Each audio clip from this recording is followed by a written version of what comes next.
Irmãos, a paz do Senhor a todos. Que bom mais uma vez poder falar do amor de Cristo e compartilhar uma palavra com você. O meu nome é Misael, para quem não me conhece, pertenço ao Ministério Internacional das Assembleias de Deus do Ministério do Guará. Atualmente pastorei uma igreja na quadra 47 de Águas Lindas do Goiás, Jardim Barragem 4. Faço parte do campo de Ceilândia Sul, na pessoa do pastor Luiz Carlos Nunes. Um grande abraço aí para todos do ministério, em nome do Senhor. Irmãos, eu gostaria de compartilhar com você algo que me veio à mente.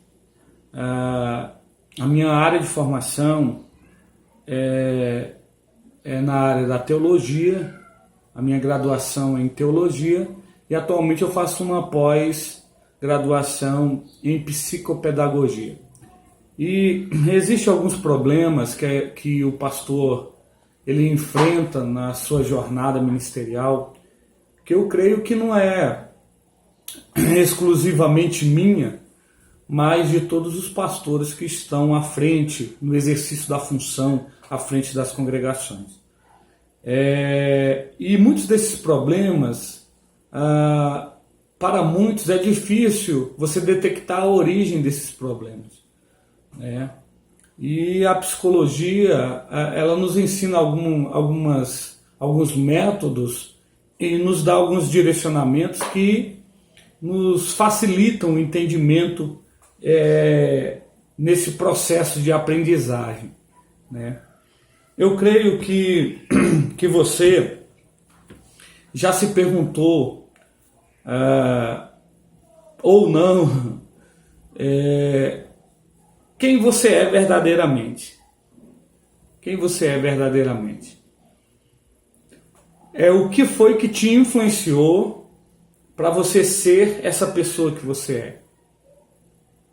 O que foi, o que você tomou como base no seu aprendizado, na sua formação moral, na sua formação ética, como cidadão. O que lhe influenciou? Será que foi a palavra de Deus? Será que foi a sua criação familiar, seu contato com a família? Os seus professores? O que foi que te influenciou para que hoje você venha a ser quem você é? É a primeira questão, a questão que não é fácil responder logo assim com uma resposta objetiva. Mas eu quero abordar com você como se dá esse processo de aprendizagem na nossa vida. Porque é um processo desde o nascimento. A palavra de Deus em Deuteronômio, capítulo de número 6, Deuteronômio, capítulo de número 6, versículos 6 e 7, diz assim, estas palavras que hoje te ordeno estarão em seu coração, tu as ensinarás. Tem outra tradução que fala inculcarás, em teus filhos, e delas falarás assentado em casa, andando pelo caminho, ao deitar-te e ao levantar-te. Olha só, então a palavra de Deus já nos orienta para a gente ensinar os nossos filhos desde cedo.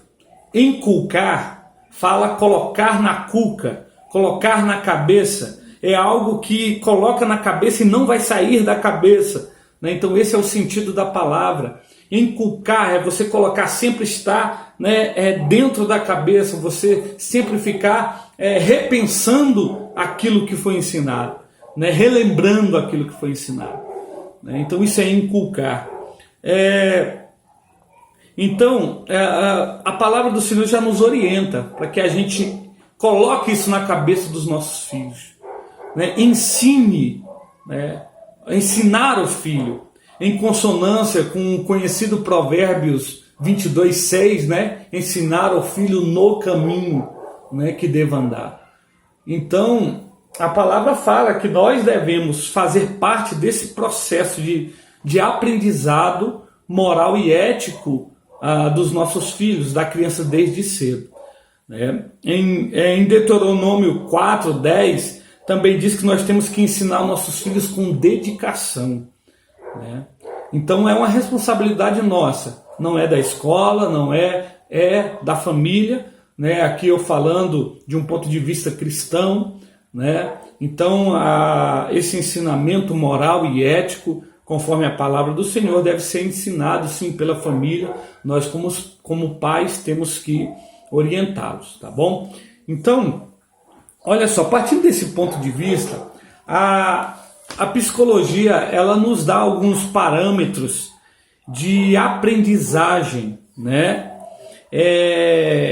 Na verdade, são alguns estágios de aprendizagem que eu e você passamos ou estamos passando. O primeiro estágio é um estágio de anomia. O que é o estágio de anomia? O estágio de anomia é aquele estágio onde a criança, né, ela obedece por imposição, por medo, né? Então o pai fala e ela obedece, né? Vai aí do 0 aos 6 anos, né? A criança obedece ali por medo, por imposição dos pais. É um estágio de anomia, né?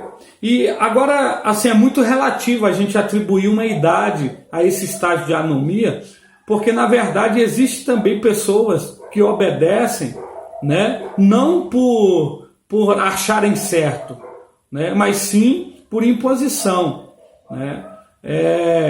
A Bíblia ela relata sobre um povo a qual eles sempre consultavam aquilo que estava sendo ensinado, que era a população de Bereia, né, os bereianos, a qual eles consultavam. Se você ensinava algo, eles iam conferir na palavra de Deus se verdadeiramente era aquilo. E essa deve ser a nossa atitude nos dias de hoje, em meio a tanta coisa que a gente está ouvindo, a um evangelho deturpado, a uma visão romantizada do evangelho, né?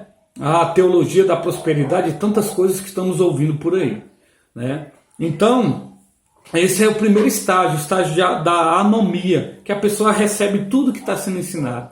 Segundo lugar, é a heteronomia. A heteronomia é um estágio intermediário, né? É um estágio intermediário entre a autonomia, né, e a anomia. Começando a anomia, heteronomia e, por fim, a autonomia, que é o próximo estágio.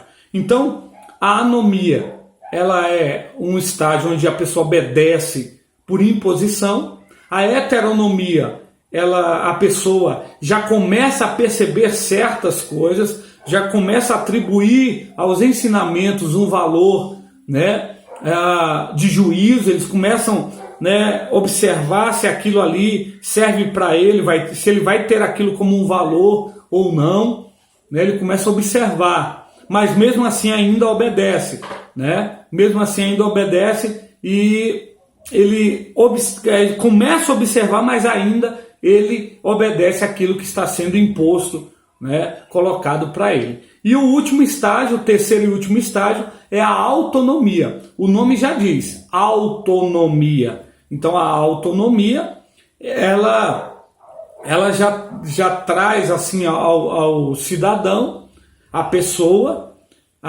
o nome já nos refere, que ela mesma escolhe, ela mesma já decide.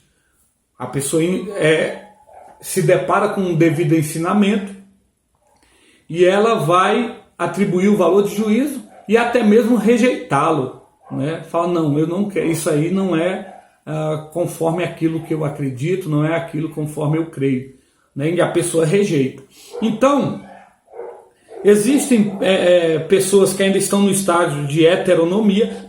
Esse estado de heteronomia fica bem visível, né, nos adolescentes, não é isso? Nos adolescentes. Por quê? Porque eles não são mais crianças, mas também não são adultos. Então eles estão ali na faixa intermediária da vida, né? e eles começam a questionar, eles começam a pensar, né? Por isso que muitos têm os adolescentes como rebeldes, né? Porque eles estão passando por esta fase, né? Saindo da anomia e passando pela heteronomia e logo depois vão estar na autonomia. Aqui é porque quem nunca passou pelo gabinete pastoral enfrentando uma pergunta que as mães, os pais fazem: pastor, onde eu errei? O meu filho não está na casa do Senhor, né? Talvez você não errou, né? Talvez você ensinou o filho, tal, mas só que agora ele está na fase da autonomia. Agora ele vai escolher a sua parte como pai. Você já fez, você já ensinou, né? Você já direcionou ele segundo a palavra do Senhor. Segundo Provérbios 22:6, ensinou o filho no caminho, orientou, mas só que agora ele já é autônomo, agora ele já atingiu a maioridade, agora ele vai tomar suas próprias decisões, né? Então você já não vai poder fazer muito sobre isso, porque agora ele já atingiu o estágio da autonomia, né? Então, olha como isso é importante, né?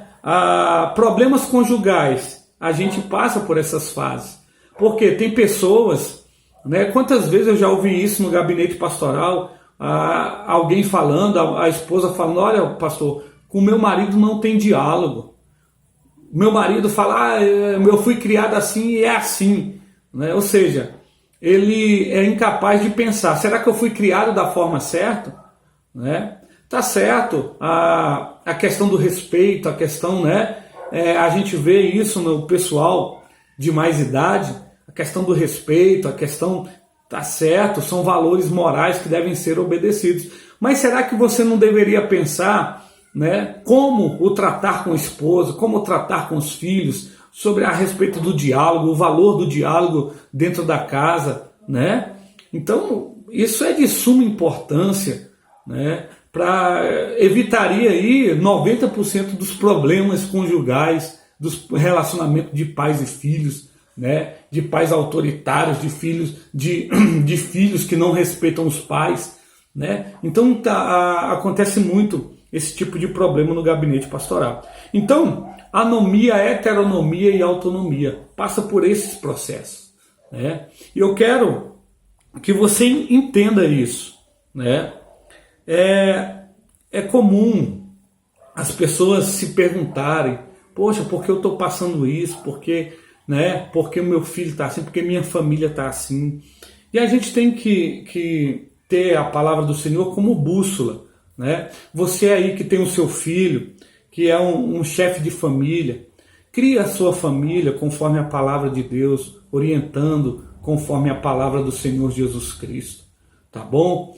Para que você venha a colher os frutos logo mais, né? O que observamos hoje é que as pessoas não estão preocupadas em deixar um legado, um ensinamento aos seus filhos, a uma construção moral, né? Não estão muito preocupados com isso. A gente vê crianças crescendo sem limites, aonde o pai não lhe ensina o que é certo, o que é errado, o que não pode. Olha, não pode. Existem alguns estudos que dizem que a criança, ainda no ventre, no estado fetal, ela começa a ter percepção, né? Percepção daquilo que está em sua volta, mesmo dentro da barriga. Ou seja, se a mãe vive em um ambiente conturbado, num ambiente de brigas, de contendas, né? A criança, ela tem essa percepção e absorve esses sentimentos, né? Olha que interessante, né?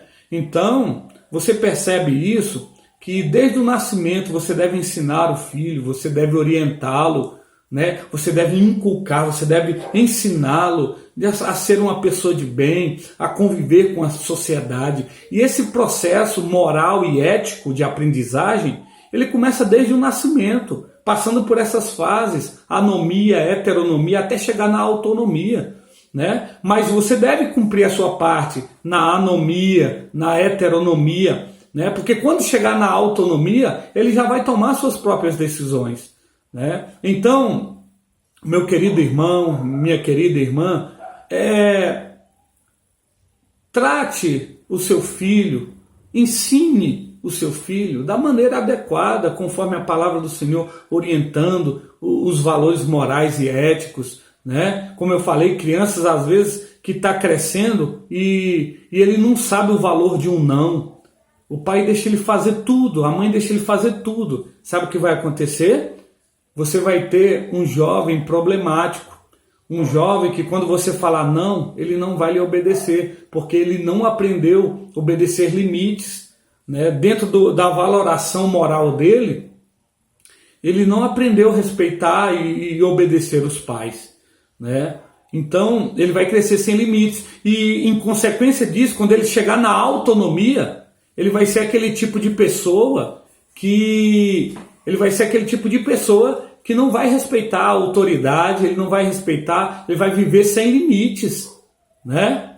Ele vai viver sem limites. Então, por isso que você deve, né? A Bíblia fala que inculcar, né? Ensinar o filho no caminho que deva andar. É a sua função como pai, como mãe, né?